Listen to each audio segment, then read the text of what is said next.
Bonjour à tous, je suis ravie de vous retrouver dans cette nouvelle vidéo. Je vous y souhaite la bienvenue et bienvenue sur la chaîne pour les nouveaux arrivants.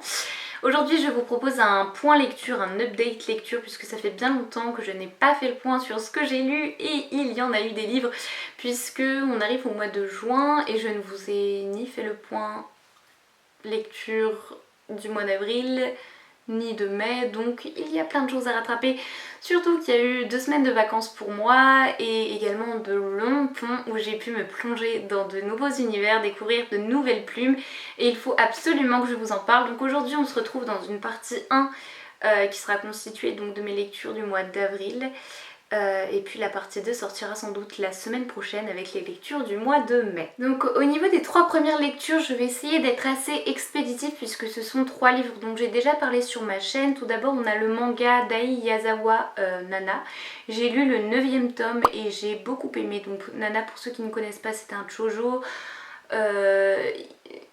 L'histoire centrale, ça tourne autour d'une histoire d'amitié entre 2 protagonistes un petit peu aux antipodes l'une de l'autre mais qui ont le même âge et qui portent le même prénom. Donc on suit un petit peu toute leur vie de jeunes femmes et dans ce tome-ci je trouve qu'on aborde des thématiques beaucoup plus profondes. Moi en tout cas ce tome-ci m'a beaucoup plus remué, c'était pas une lecture si légère puisqu'il y est quand même question de viol et de questions sur la maternité justement et sur l'enfantement. Donc j'ai vraiment beaucoup aimé ce tome 9, j'ai hâte de découvrir la suite des aventures de Nana. Donc voilà, je passe très très vite, vraiment, je suis expéditive. Mais ensuite également, je vous en ai déjà parlé, j'ai lu Geronimo Amalodo, un livre de Guy Goffet. C'est un livre qui m'a moyennement plu, à vrai dire c'est une lecture oubliable. J'ai pas été transcendée honnêtement par la plume, après ça peut plaire à certains. Il y est question du souvenir de l'enfance, voilà, c'est un homme, jeune homme, on ne sait pas trop. En tout cas le narrateur revient sur son enfance avec son père puisque voilà, on le retrouve à la mort de son père. Il se remémore un petit peu tout ce qu'a été sa vie avec le paternel et tout l'amour en fait qu'il a toujours recherché et qu'il n'a jamais eu, l'amour paternel. On sent en fait cette amertume dans son récit et en soi c'est intéressant mais je m'attendais à d'autres choses. Bon, c'est tout. À vrai dire vraiment lecture oubliable mais elle peut intéresser certains, voilà. Si la relation père-fils vous intéresse peut-être, mais à vrai dire c'est pas très développé, le livre est assez court d'ailleurs. Ensuite donc un livre bien sûr dont j'ai parlé en long, en large et en travers puisque je vous avais proposé un vlog lecture, c'est Un monde plus sale que moi de Capucine Delattre. Donc là ça a été une de mes lectures coup de poing, j'ai adoré ce roman qui a remué beaucoup de choses en moi. Une plume vraiment très moderne, très crue, très affirmée. Avec des thématiques bien féministes, une protagoniste qui est assez jeune, il me semble qu'elle est mineure, elle doit avoir 17 ans, qui raconte voilà l'histoire de son premier amour et donc de ses premières expériences sexuelles qui s'avèrent en fait être le résultat de notre société patriarcale et donc des relations qui ne sont pas vraiment très consenties. En tout cas, elle le fait un petit peu à son insu, elle se force. Et en fait tout ça est questionné dans le livre puisque ça ressort au moment, ça ressort, c'est plutôt au moment où ressortent les polémiques du hashtag MeToo. Et donc elle se questionne beaucoup là-dessus et de toute façon dans le livre c'est explicite puisqu'il y a une scène vraiment où il abuse d'elle de façon plutôt consciente puisque le non est exprimé mais même ça questionne un petit peu toutes les relations où parce qu'on est en couple on se force parce qu'on a l'impression qu'on doit quelque chose à son partenaire et ça questionne un petit peu aussi tout cet aspect là. Donc moi en tant que jeune femme j'ai beaucoup aimé le lire puisque je pense que c'est important, ça forge de lire de tels récits. Je me suis reconnue dans certains points, même si bien sûr on n'a pas les mêmes vécus et c'était une lecture très enrichissante, j'ai beaucoup aimé. Ensuite, pour poursuivre dans mes lectures du mois d'avril, j'ai eu une folle envie de redécouvrir Annie Ernaux. Annie Ernaux, c'est une femme de lettres qui a reçu le prix Nobel de littérature. Bon, c'est quand même quelque chose. Mais je n'étais pas passée à côté puisque je la connaissais déjà à travers La Place et l'événement. Deux œuvres que j'ai décidé donc de relire pendant ce mois d'avril. La place, il faut savoir que la première fois j'étais passée complètement à côté et lors de ma seconde lecture j'ai été bouleversée par l'histoire donc de transfuge de classe, mais aussi l'écart, ce fossé qui se creuse entre le père et sa fille, ce fossé qui est avant tout social mais qui est aussi tout simplement bâti avec des préjugés et les non-dits que nous impose la société, puisque à la base la relation père-fille elle est simple, mais le fait est que Annie Ernaux fait des études, qu'elle s'intéresse aux lettres et que son père soit ouvrier, enfin il n'est pas ouvrier d'ailleurs, il tient un petit café, mais soit de la classe ouvrière. Ça a créé en fait un mur entre les deux et on a l'impression que la discussion n'est même plus possible, autant qu'il s'agirait juste de communiquer. Oh, ça paraît si simple, mais le récit est bouleversant et en tout cas cette deuxième lecture m'a convaincue que c'était une œuvre clé d'Annie Ernaux et une œuvre clé de la littérature du XXe siècle.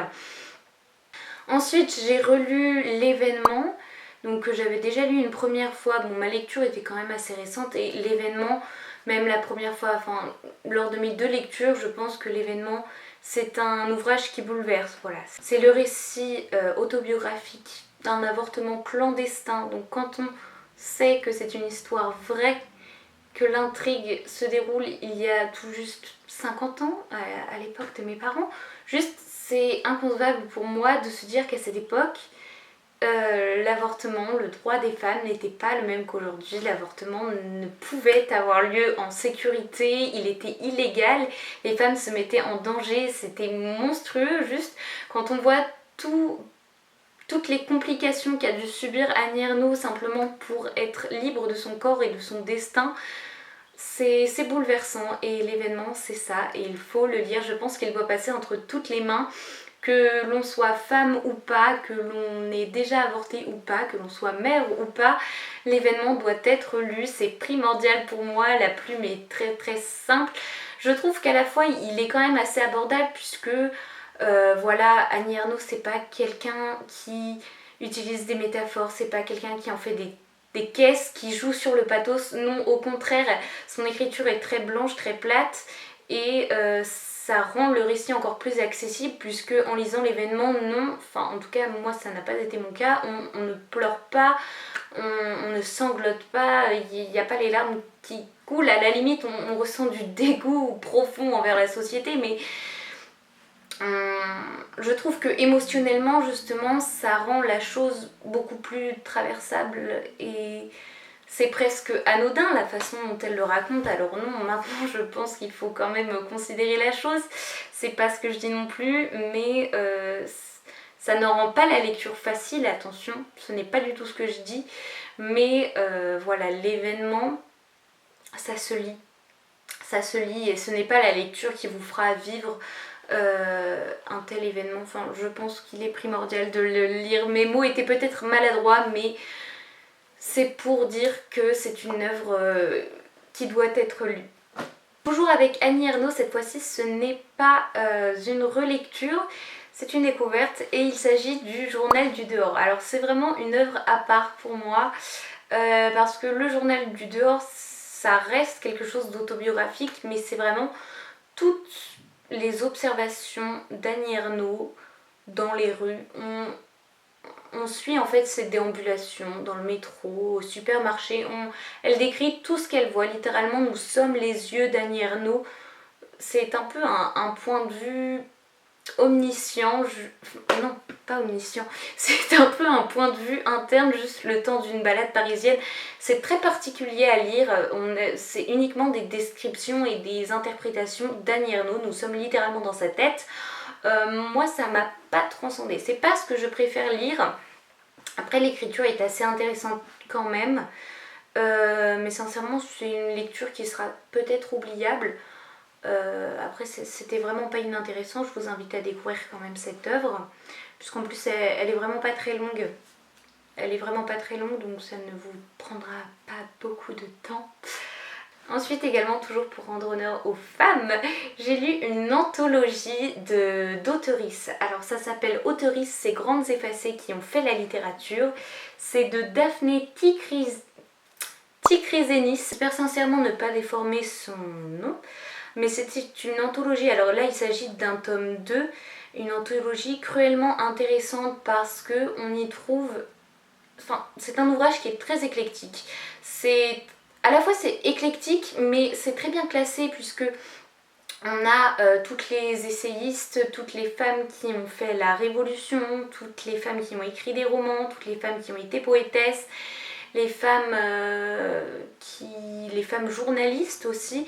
Enfin, vraiment, on a un petit peu de tout et c'est ça qui est merveilleux parce qu'on voit des portraits de femmes. Donc il me semble qu'on traverse 19e et 20e siècle, c'est certain, mais est-ce qu'il y a le 18e? Peut-être. Oui, il me semble qu'il y a du 18e aussi. Mais voilà, on traverse 3 siècles et on voit un petit peu de tout et on a enfin des noms de femmes à mettre derrière des grands événements, derrière des grands textes et derrière des grands thèmes. Donc c'était cruellement intéressant.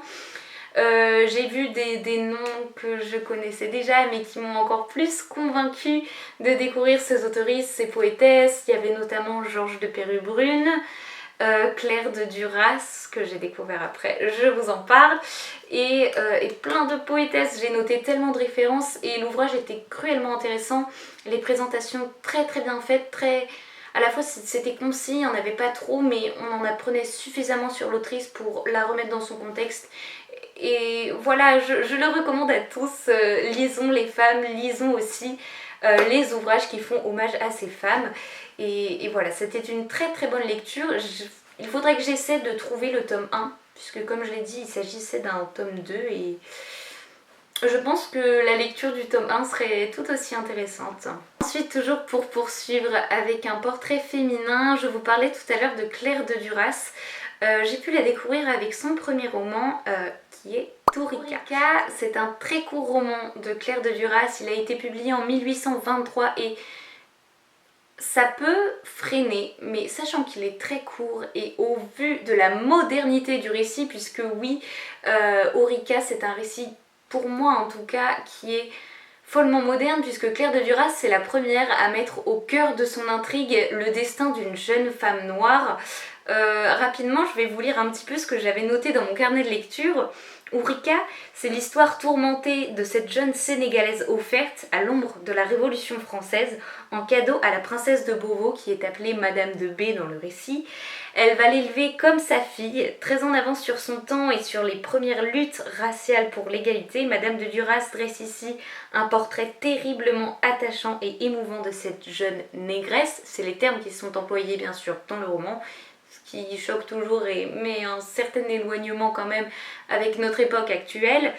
Cependant, le récit n'en demeure pas moins fataliste et même avec une éducation des plus nobles, avec une morale, avec la religion, Ourika ne sera jamais l'égale d'une jeune fille blanche de sa condition. Elle demeurera seule et spectatrice du bonheur des autres. Son destin est si triste et c'est cruellement vrai. Elle est condamnée par le fait qu'elle ait une peau de couleur noire.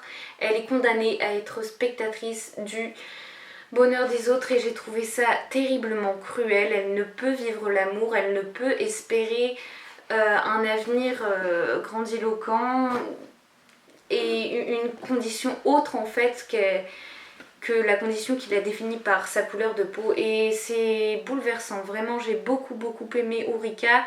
Je vous l'ai dit, c'est un récit très accessible pour quelque chose qui a été écrit en 1823, ça se lit tout seul. Je ne suis pas en train de dire que les livres qui ont été écrits au 19e siècle sont difficiles à lire, mais c'est une langue qui est tout de même assez travaillée, mais en l'occurrence, je vous le dis, ça se lit très bien. L'intrigue n'est pas très surprenante, c'est assez convenu, on devine facilement où ça va, où ça mène, mais ça se lit très bien. Sincèrement, lisez Ourika, et là on a l'impression que tout ce que je lis est fabuleux, parce que depuis tout à l'heure je vous dis mais lisez, bon, peut-être pas, il en faut pour tous les goûts, mais sincèrement j'ai beaucoup aimé Ourika. Je poursuis cette fin de mois d'avril avec à nouveau des femmes. Décidément, ce mois aura été plein d'auteurisme, mais ça fait plaisir aussi. À nouveau, j'ai un ouvrage d'Annie Ernaux dont il faut que je vous parle, et là c'est un immense coup de cœur. Vraiment, s'il y a une œuvre d'Annie Ernaux à retenir, pour moi c'est celle-ci. Il s'agit de La femme gelée. La femme gelée, j'ai adoré. Le titre parle vraiment de lui-même. La femme gelée, ça questionne toute la condition de femme, et dans ce récit donc, qui est à nouveau autobiographique, Annie Ernaux nous raconte en fait la façon dont elle s'est emprisonnée dans sa condition de femme et ce qui fait d'elle une femme gelée. Donc c'est-à-dire qu'au début, voilà, le début se lit très bien, c'est délicieux à lire.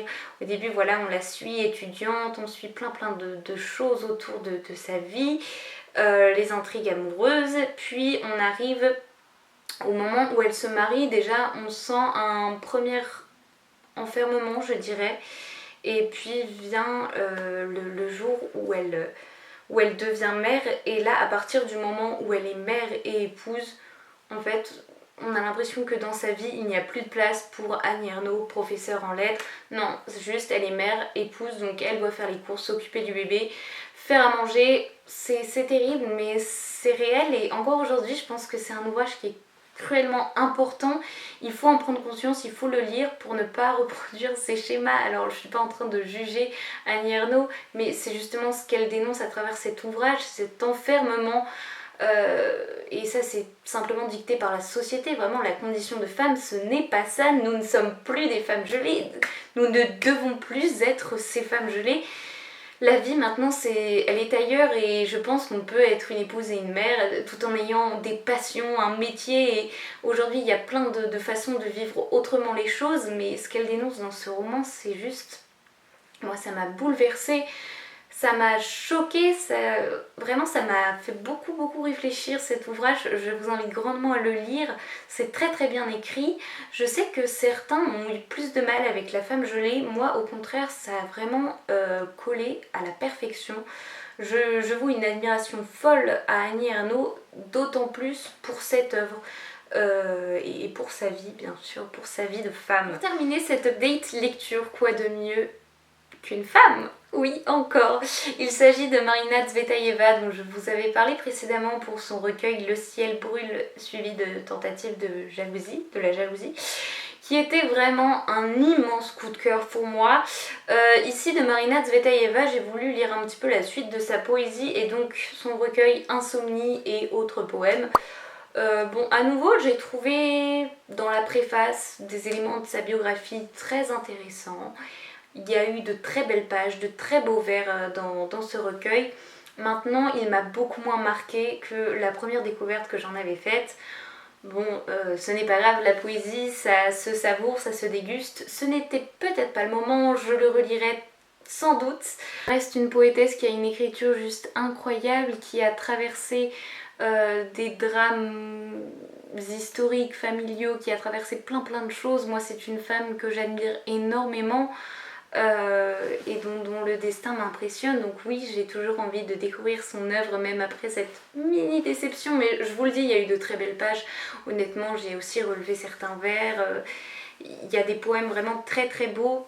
Après, j'ai été peut-être moins sensible car je mettais la barre assez haut, parce que la première fois, bon, les larmes ont coulé, donc là je m'attendais aussi à autre chose, mais c'était quand même une très bonne lecture. Je vous remercie de m'avoir écouté. Je suis désolée si j'ai été un petit peu confuse. Le tournage de cette vidéo a été assez catastrophique. Je m'y suis reprise de nombreuses fois, je perdais mes mots, mais c'est aussi le fait d'avoir attendu une trop longue durée après les lectures. Je me mélange un peu, il y a certaines choses dont je parle avec beaucoup d'animation, parce que oui, j'ai envie de transmettre tout ce qui m'a traversé, mais la lecture, c'est quand même quelque chose qui se vit et propre à chacun.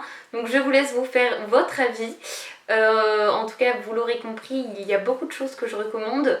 Le mois d'avril aura été pour moi un très bon mois de lecture. Nous nous retrouverons dans une prochaine vidéo pour cette deuxième partie avec ce mois de mai.